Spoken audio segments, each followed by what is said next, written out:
Magandang umaga, narito na ang pinakahuli sa lagay na ating panahon ngayong araw ng Sabado, ika-13 sa araw ng Hunyo, taong 2026.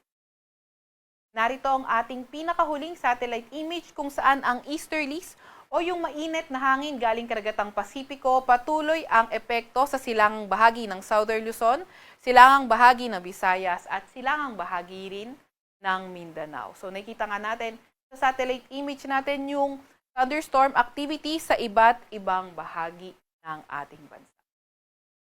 Sa ngayon, wala naman tayong namomonitor na low pressure area or bagyo sa loob or malapit sa ating Philippine Area of Responsibility.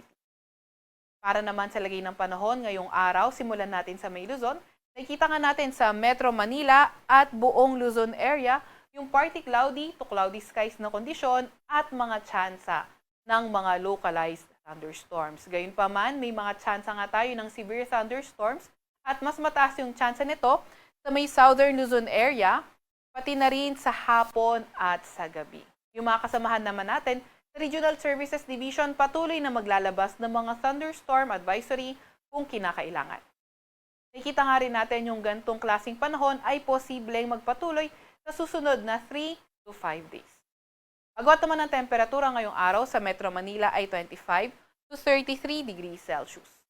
18 to 24 degrees Celsius sa may Baguio, 26 to 33 degrees Celsius sa may Lawag at 26 to 38 degrees Celsius naman sa may Tugigaraw.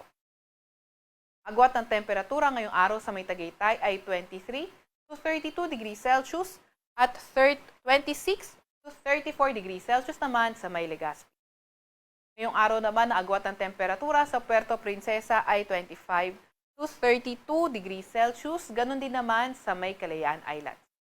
Para naman sa lagay ng panahon sa Visayas at Mindanao area, nakikita nga natin na yung easterlies o yung mainit na hangin galing karagatang Pasipiko ay magpapaulan sa may Davao region.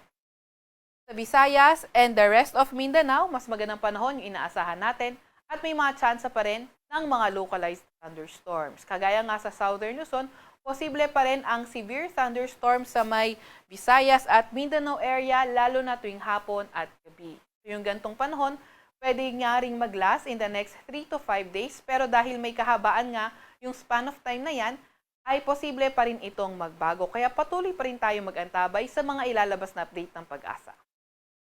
Agwat ng temperatura ngayong araw sa Cebu at Davao ay 26 to 32 degrees Celsius. 25 to 32 degrees Celsius sa Iloilo, 27 to 33 degrees Celsius sa may Tacloban, 25 to 31 degrees Celsius naman sa Cagayan de Oro at 24 to 32 degrees Celsius sa may Zamboanga. Ngayon naman ay wala tayong gale warning sa kahit anong dagat baybayin ng ating bansa.